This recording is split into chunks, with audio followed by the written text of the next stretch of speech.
ma no fa stai on sa Samoa ma fa fonga ne o tatou mai I le fa awa wina I le fesiri no na lua ya mo le fa tala no anga nei ya I sa I nga fa fenga nga fo tu sama le fa moe o le fesiri fa pea o le ane si da paulo I le tala le lea ai mai se so ta inga ma le fe au fa ma losi le apostolo mo ta ngata o le wai ekalesia ya le wa a fea I sa nuanga o mawai le tulanga dea au te masalo e do loto lava ya matele sona tau ai mo mia ona fa lau I do ina mo le fa fonga anga Samoa ya la le tu atu le manoa ya I le sunga ya fa tidua ya so e dem la ma kai we ya sang fa rat after ya tu le tai tu sai male na vai ngale ole fa fasili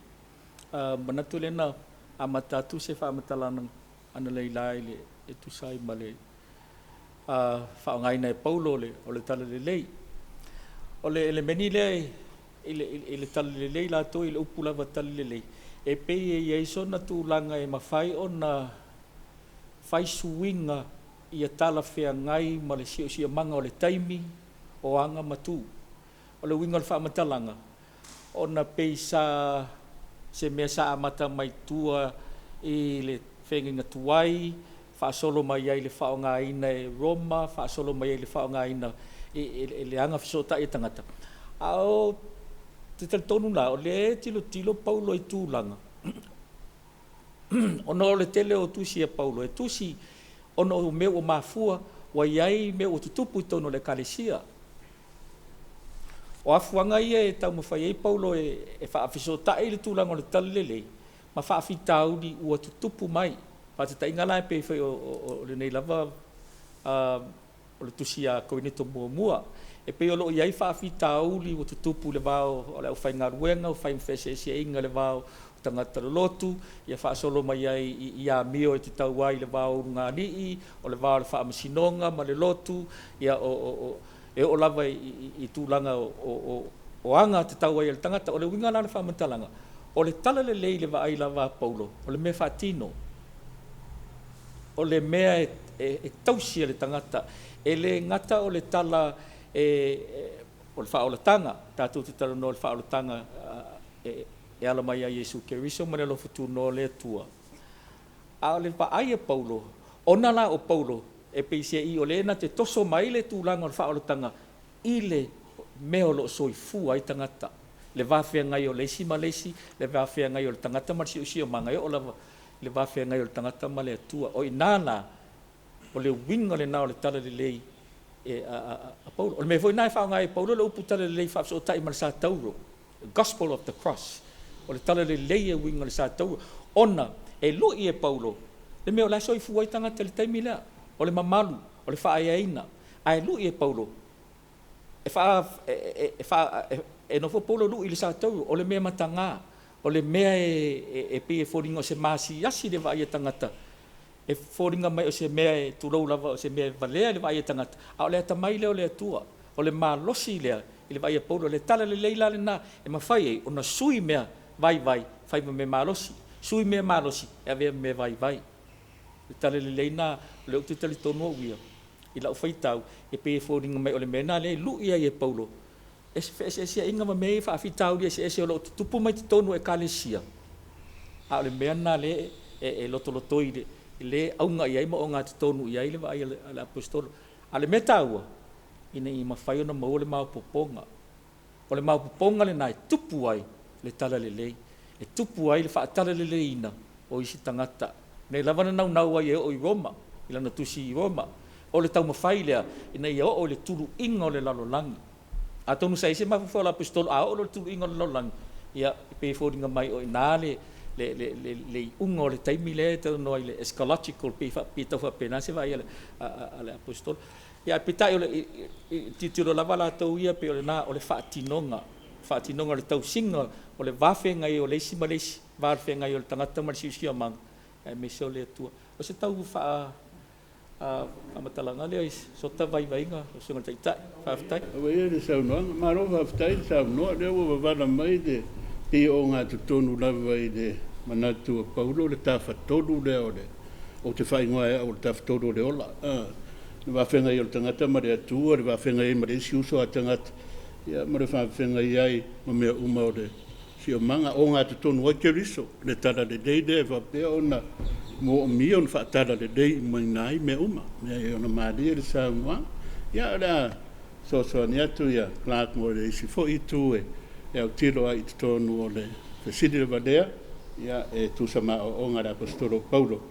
E winga I le tala le dei. Man whaarot. After the Sungai, so Umole Abano. Now the Lua Labanina Vaenga, Manino Foile, Pinangalo Sungai, Fatilua, to side for in Mali. Sicila, Paulo, Iletana, the lay. Yaseva Vainga or Low Foot Tangata. O te whaingoa ina le vaai a Paulo le tana le lei o le alofa tu noa o le atua o sopo tua oi.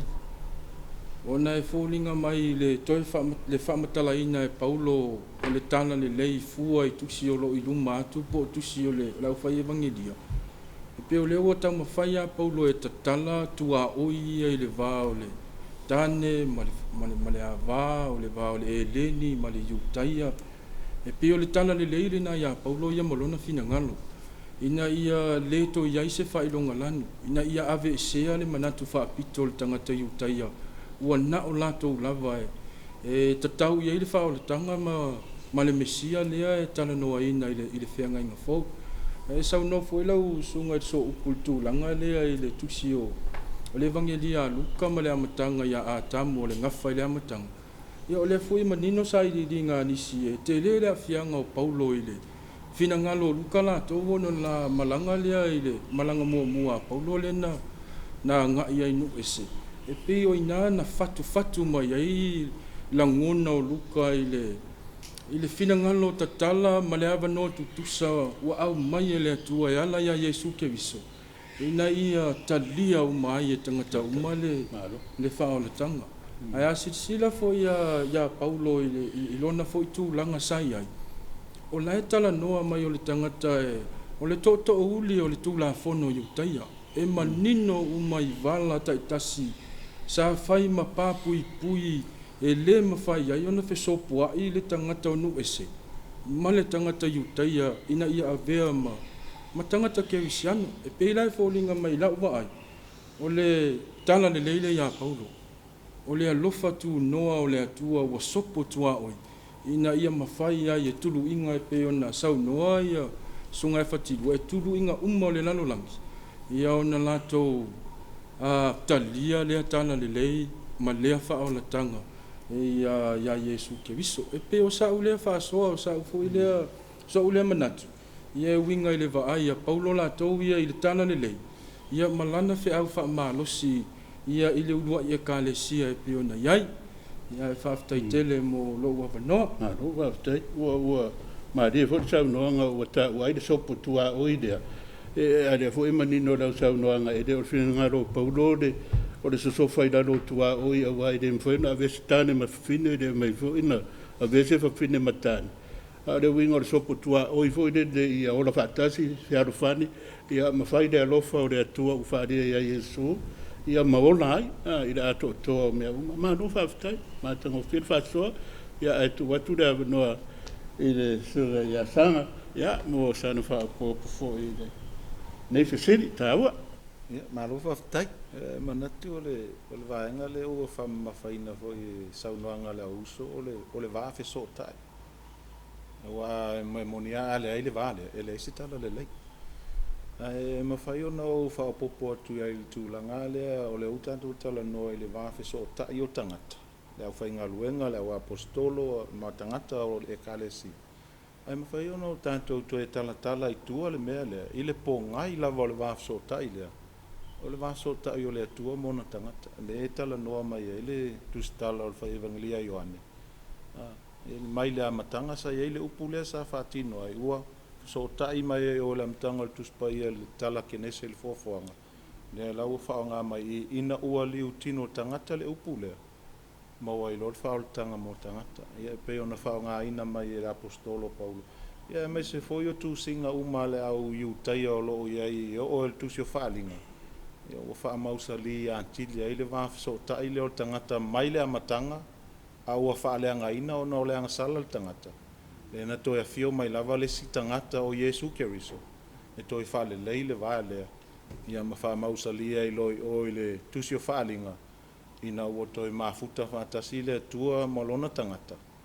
Ile nu ufou po le Jerusalem a fou. Ia lai whata oto mai o le tusio evangelia. Al wha moe lava ia. O le wha maa losi mo tātou tangata.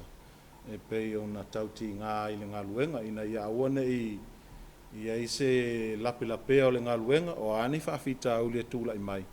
O le wha moe lava lea mo lo tātou maa losi e wha awau e le ngā luenga. Ia o le whesosoani mai o le atua e ala i le tala le lei ua whatau nuina mo i tātou. Ia le ngā luenga whesosoani fo i olona anganga. O lo whapeona tautolu o ina i tātou e o mai fo i o tātou tein. Ia peo le toi whaopopoatu le e tusa male.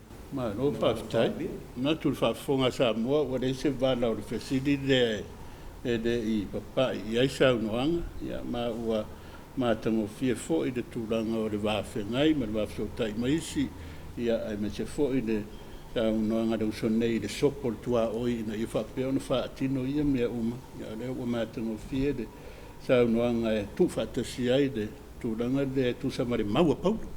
Tu samare maua paulo, ma nei ade amtanga. Ia mnatua ua whamare en fo i whafofonga Samoa. Ia i defe siri tāua. Ia, ai o le atu le noa e whaarawiro ai ia i nga tō langlongo ina le nei wha moe, ia wape fo i whaftai tele i le EFKS TV, ia, ma le whaararo whaftai.